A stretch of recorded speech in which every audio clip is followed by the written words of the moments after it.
댓글이 없네요. 자, 이해가 다 되실 거라고 잘 알고 있습니다. 네.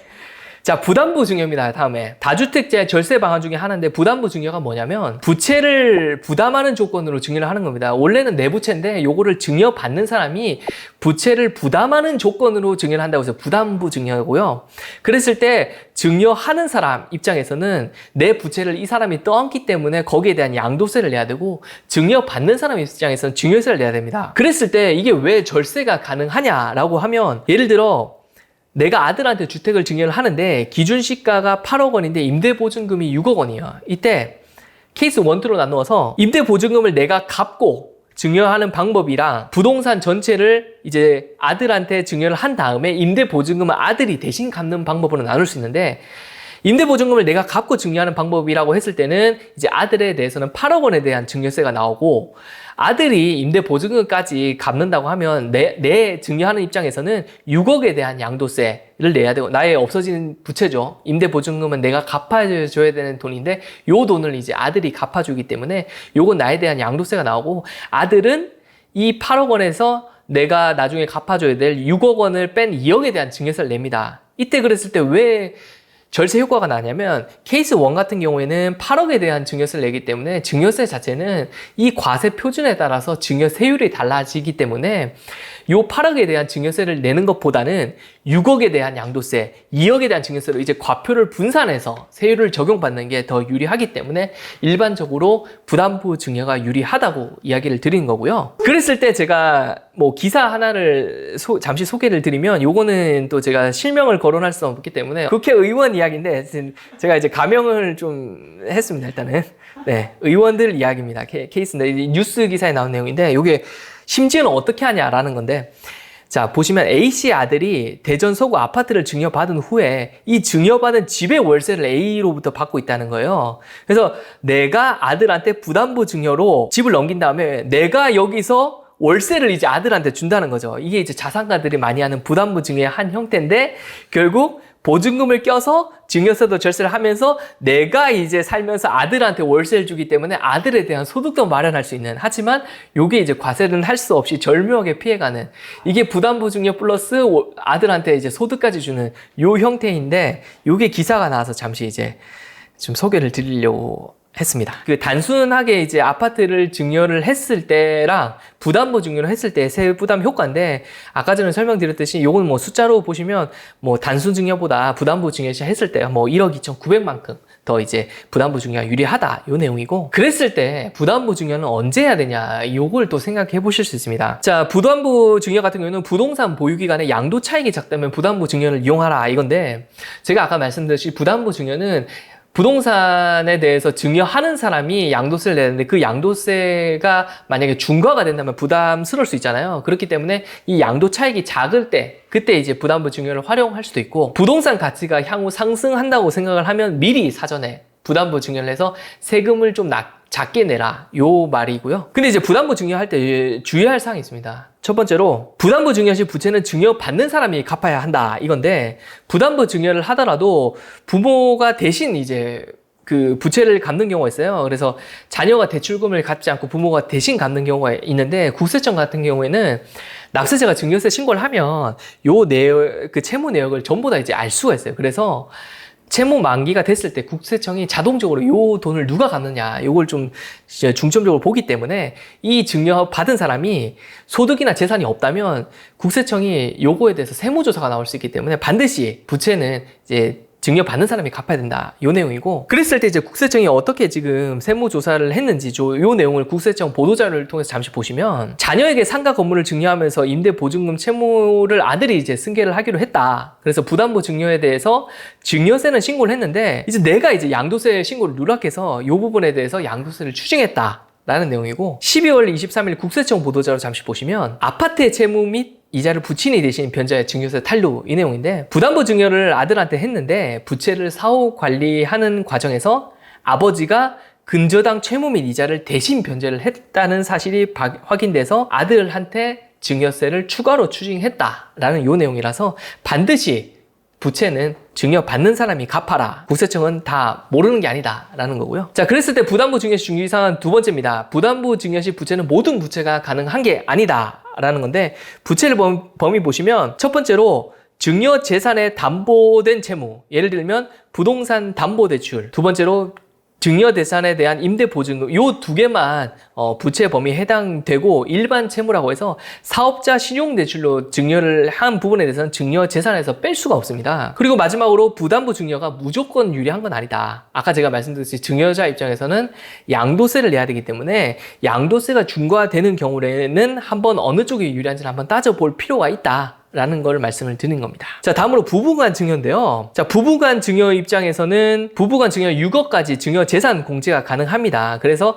증여할 때는 증여세가 나오겠지만 증여 받는 자의 입장에서는 취득가액을 높여서 나중에 이제 양도 차익이 작아서 세금을 줄이는 효과가 있을 수 있는데 예를 한번 들어보겠습니다. 서울 강남에 있는 아파트 A가 있습니다. 증여 당시 시가가 6억 원이고 양도 당시 시가가 7억 원이고요. 그리고 이제 서울 강북에 있는 아파트 B입니다. 시가 5억 원인데 이때 아파트 A를 배우자에게 증여 후 양도를 할 것인가 아니면 아파트 A를 내가 직접 양도를 할 것인가 라고 했을 때 배우자에게 증여 후 양도를 했다면 증여 당시의 시가가 6억 원이고 증여재산 공제에 6억 원을 뺀 증여 0원에 대한 증여세를 냈겠고 그리고 실제로 팔 때에는 양도가액이 7억 원인데 증여재산가액 6억만큼이 취득가액으로 돼서 배우자 증여를 했을 때는 1억에 대한 양도 차익에 대한 양도세를 낸다. 그런데 이제 내가 직접 양도를 했을 때는 양도가액 7억에 대해서 취득가액 3억을 뺀 4억에 대한 양도세를 내기 때문에 직접 양도하는 것보다는 부부간 증여를 하는 게 더 유리할 수 있다. 요거를 말씀을 드린 겁니다. 차이가 큽니다. 맞습니다. 그렇기 때문에 일반적으로 요것도 이제 절세 수단을 많이 사용하는데 요 6억 원은 사실 10년에 한 번씩 6억을 쓸 수 있기 때문에 그거는 잘 유심히 생각해 주셔야 될 것 같고 그때 이제 6억까지 증여재산 공제라고 해서 증여받는 입장에서는 세금이 없는 게 아닙니다. 왜냐하면 증여받는 입장에서는 취득세라든가 지방교육세, 농어촌 특별세를 부담을 해야 돼서 85제곱미터 이하라면 3.8%, 85제곱미터 초과하면 4%의 뭐 취득세 이외에 등등의 부수적인 세금을 부담하는데 아까 전에 제가 말씀드렸듯이 증여세 자체가 이제 12%로 올라가기 때문에 이 부분은 또 한번 좀 고민을 해보셔야 될 것 같아요. 만약에 증여를 하는 데 있어서. 그리고 증여받는 자 입장에서는 증여일로부터 5년 후에 양도를 해야 됩니다. 근데 만약에 5년 이내에 양도를 한다라고 하면 취득가액 자체를 당초 증여를 한 배우자가 취득한 취득가액으로 양도세를 계산한다라고 했는데 이게 무슨 말이냐면 만약에 5년 이내에 양도를 한다라고 하면 그냥 내가 직접 양도를 한 것처럼 계산한다. 내가 직접 그때 취득했을 때 취득가액 3억으로 양도세를 계산해서 4억에 대한 양도세를 계산하게끔 한다라고 하니까 배우자 간 증여는 무조건 증여를 받고 그 증여받은 사람이 5년 후에 양도를 해야 된다. 라고 생각을 해주시면 될 것 같습니다. 자, 그리고 이제 일시적 2주택 비과세를 많은 분들이 헷갈려서 제가 굉장히 유심히 좀 설명을 드리려고 하는데 원래는 1, 2, 3, 쉽게는 1, 2, 3 법칙이라고 했어요. 1, 2, 3 법칙이 뭐냐? 기존 주택을 가지고 있는데 취득한 후 1년이 지난 후에 신규 주택을 취득하고 2년 이상 보유한 기존 주택을 신규 주택 취득 후에 3년 이내에 양도를 하면 이때 기존 주택에 대해서 비과세를 주겠다. 신규 주택이 아니라 기존 주택입니다. 라는 건데 여기서 이제 거주 요건이 들어섭니다. 취득 당시에 기존 주택이 조정 대상 지역이라면 거주 요건이 필요하다. 근데 이거는 2017년 8월 3일 이후에 취득하는 주택분부터 적용을 한다라는 겁니다. 그래서 거주 요건의 예를 보시면 2017년 8월 2일 이전에 취득한 주택하고 2017년 8월 2일 이전에 매매 계약을 체결하고 계약금을 지급한 사실이 증빙 서류에 의하여 확인되는 주택 또는 취득 당시에 기존 주택이 조정 대상 지역이 아닌 경우에는 거주 요건이 필요 없습니다. 잘 기억하시면 될 것 같고 요게 일시적 2주택의 거주 요건이 들어선 거고 거기서 추가로 9.13 대책에서 강화된 요건이 있습니다. 자, 이제 기존에는 1, 2, 3이라고 해서 3년 이내에 기존 주택을 양도했었어야 됐는데 이제 기존 주택을 2년 이내에 양도를 해야지 기존 주택에 대해서 비과세를 주겠다라는 내용인데 이게 기존 주택이 조정 대상 지역이고 2018년 9월 14일 이후에 신규 주택 근데 조정 대상 지역에 있는 신규 주택을 취득한 경우라고 하면 기존 주택을 2년 이내에 양도하면 기존 주택 비과세 주겠다라는 건데 또 예외가 있습니다. 기존처럼 3년을 주겠다라는 건데 첫 번째로 조정 대상 지역에 기존 주택을 보유한 1세대가 2018년 9월 13일 이전에 제가 아까 전에 잠시 설명드렸지만 이전 이후라고 하면 그 날을 포함한 날이라고 했잖아요. 그래서 9월 13일까지 그죠? 9월 13일까지 조정 대상 지역에 있는 신규 주택을 취득한 경우, 신규 주택을 취득할 수 있는 권리는 당연히 조합원 입주권이나 분양권도 포함되는 거고요.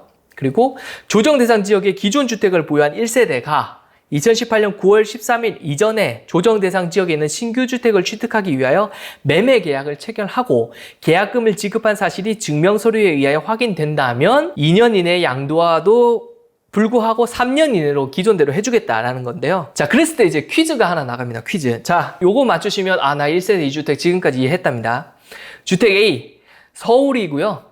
2017년 8월 26일 날 계약 체결 및 29일 날 계약금을 납부를 했습니다. 그리고 2018년 1월 15일 날 잔금일에 취득을 했죠. 주택 B입니다. 서울이고요. 2018년 8월 28일 날 계약 체결하고 계약금을 납부를 했습니다. 그리고 2019년 2월 21일 날 잔금 납입을 하고 입주를 했습니다. 내가. 자, 그랬을 때 나는 A주택에 대해서 기존 주택에 대한 일시적 2주택 비과세 적용받고 싶다라고 했습니다. 이때 주택에 있는 취득일이 잔금일이니까 2018년 1월 15일 날 취득을 했고, 주택 B도 잔금 납입이니까 취득일이 2019년 2월 21일이니까 기존 주택을 취득하고 1년이 지난 후에 주택을 B를 취득했으니까 1년 이상 요건 만족했다.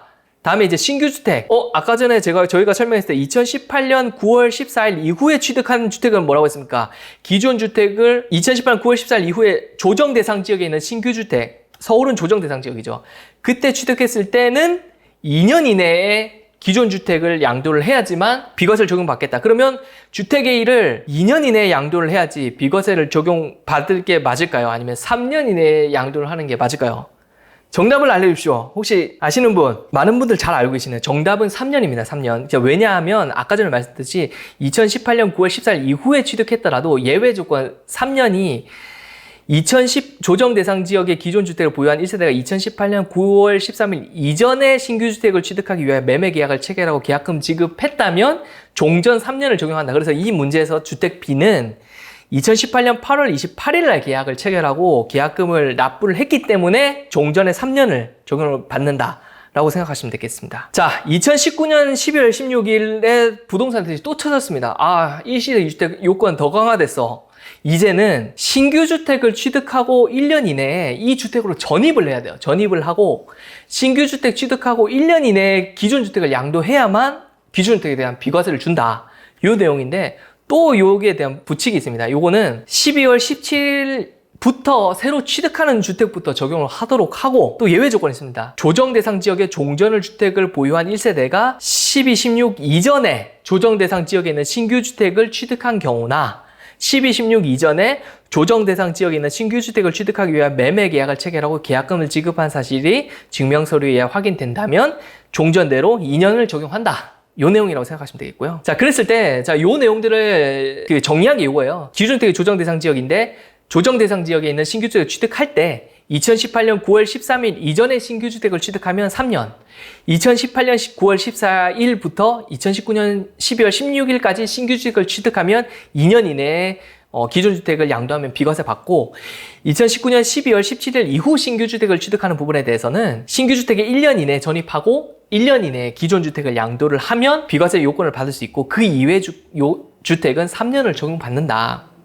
그래서 많은 분들이 헷갈리시는 게 저는 기존 주택이 조정 대상 지역인데 신규 주택이 비조정 대상 지역이면 뭐 주택 취득 시기에 따라서 뭐 2년, 1년 전입해야 되냐 하는데 제가 말씀드린 거는 기존 주택이 조정 대상 지역이고 신규로 주택을 취득하는 게 조정 대상 지역일 때 3년, 2년, 1년 따지지 조정 대상 지역이냐 비조정 대상 지역이냐 뭐 기존 주택이 또 비조정 대상 지역인데 조정 대상 지역의 주택을 취득하는 경우는 무조건 3년입니다. 그러니까 조정 대상 지역 일대의 주택을 둘 다 취득할 때 뭐 3년, 2년, 1년 따지지 그 이외에 비조정 대상 지역이 하나라도 끼면 요거는 무조건 3년이다 라고 생각해 주시면 될 것 같고요. 자, 그랬을 때 기존 주택 양도시 중과세율 미적용인데 요게 또 내가 일시적 2주택 비과세를 적용받으려고 했는데 2년 이상 보유를 내가 만약에 안 했다고 하면 요게 실제로 진짜 내가 서울에 있는 아파트 2개 있었을 때 일시적 2주택, 기존 주택 팔았을 때 요거 중과되냐라고 했을 때는 기억나실지 모르겠지만 요게 이제 지역 금액 기준 이외의 요건을 만족하기 때문에 중과세율 대신 기본세율을 적용받는다라는 겁니다.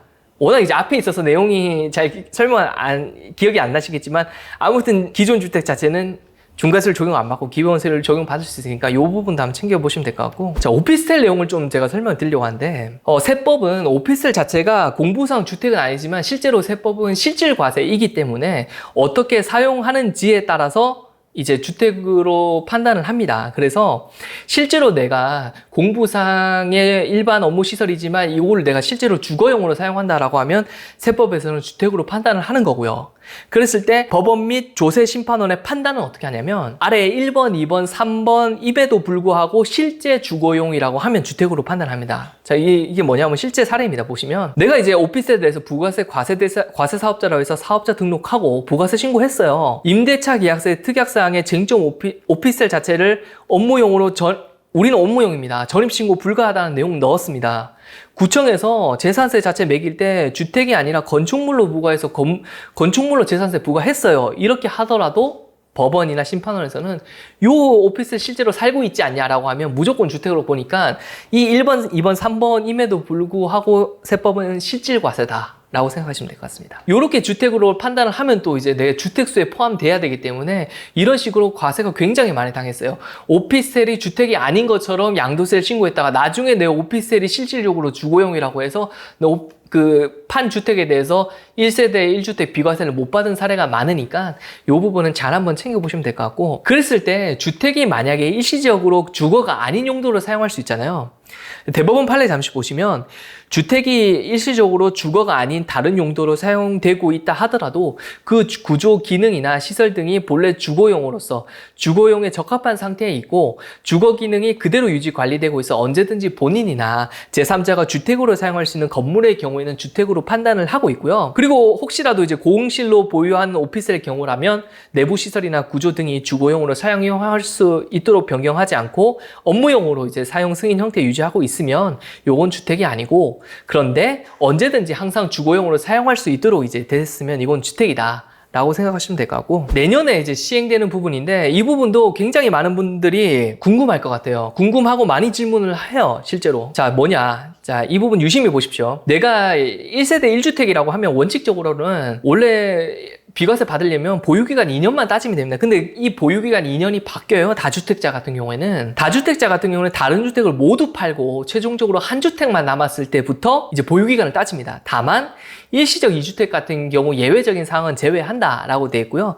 요 적용 시기는 2021년 1월 1일 이후 양도분부터 적용을 하는데, 자, 요게 무슨 말이냐고 하면 예를 들어서 개정 전에 보시면 내가 A, B, C 주택 3주택을 들고 있습니다. 이때 A주택을 팔았고 B주택을 팔았고 이제 C주택 하나 남았을 때는 기존에는 C주택 취득했을 때부터 양도 시점까지 2년을 따져서 비과세를 따졌습니다. 하지만 이제 개정 후는 어떻게 되냐면 A, B, C 주택이 있었을 때 A주택 팔고 B주택 팔았을 때 C주택 만약에 팔 때는 C주택을 취득했을 때부터 보유기간을 따지는 게 아니라 마지막 B주택을 팔고 내가 1주택 남았을 때 그때부터, B주택을 팔았을 때 그때부터 보유기간 2년을 만족을 해서 1세대 1주택 비과세를 적용받는다라는 겁니다. 그게 내년부터 시행이기 때문에 굉장히 이거는 꼭 아셔야 될 것 같고, 요게 그래서 법조문에 이렇게 나와 있어요. 2주택 이상을 보유한 1세대가 1주택 외에 모든 주택을 모두 양도한 경우에는 양도 후 1주택을 보유하게 된 날부터 보유기간을 기산한다.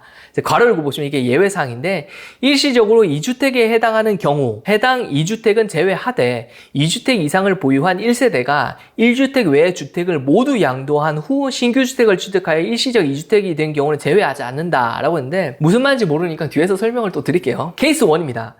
1세대 2주택자가 일시적 2주택이 아닌 주택을 양도하는 케이스입니다. 보시면 14년 4월에 A주택 취득하고 19년 4월에 B주택 취득했습니다. 21년 4월에 B주택 양도해서 그냥 뭐 일시적 2주택이 아니라 과세 당했어요. 그리고 24년 이후에 A주택 양도한다고 했을 때는 보유기간 기산일 자체는 A주택이 일시적 2주택이 아니기 때문에 최종적으로 1주택이 남은 시점, B주택이 양도한 그 시점인 21년도 4월부터 2년을 따져서 1세대 1주택 비과세 요건을 따진다라고 생각하시면 될 것 같고, 케이스 2입니다. 1세대 2주택자가 일시적 2주택이 아닌 주택을 양도하여 1주택이 된 이후에 다시 신규 주택으로 일시적 2주택이 된 경우인데, 자, 사례를 보시면 16년 9월에 A주택을 취득했습니다. 16년 12월에 B주택을 취득했고요. 19년 8월 7일에 B주택을 양도하면서 C주택을 취득했습니다. B주택 같은 경우는 일단은 과세를 당하죠. 일시적 2주택이 아니고. 근데 C주택을 취득하면서 AC주택이 일시적 2주택이 되는 거죠. 그래서 A주택을 양도했을 때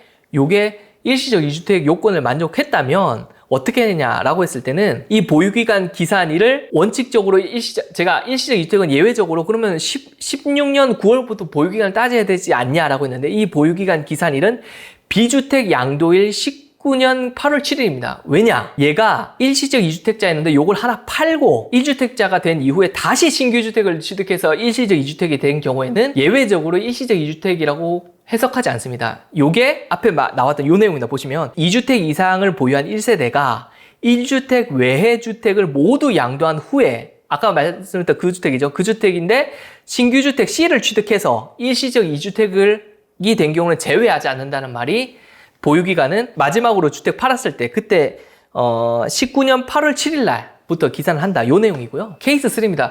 일시적 2주택이 반복되는 경우인데 15년 10월에 A주택을 취득하고 17년 3월에 B주택을 취득했습니다. 그리고 18년 4월에 A주택을 양도하면서 일시적 2주택으로 비과세 혜택을 받았습니다. 그리고 18년 5월에 C주택을 취득하면서 B주택과 C주택에 대해서 다시 일시적 2주택을 적용을 받을 수 있어서 21년 3월에 B주택을 양도를 하면서 일시적 2주택을 요건을 받았을 때 그러면 여기서 보유기간은 어떻게 했냐라고 하면 일시적 2주택이 계속 반복되는 경우에는 당초 취득기간으로 판단을 하기 때문에 그 B주택을 취득했을 때의 17년 3월부터 이제 보유기간을 기산을 한다라고 생각해 주시면 되겠습니다. 1세대 3주택자가 주택 한 채를 양도하고 남은 주택이 일시적 2주택이 되는 경우인데요. 15년 10일에 A주택을 취득했고요. 19년 1월에 B주택을 공동 취득했고 19년 3월에 C주택을 취득했습니다. 이때 20년 12월에 C주택을 양도를 해서 과세를 당하고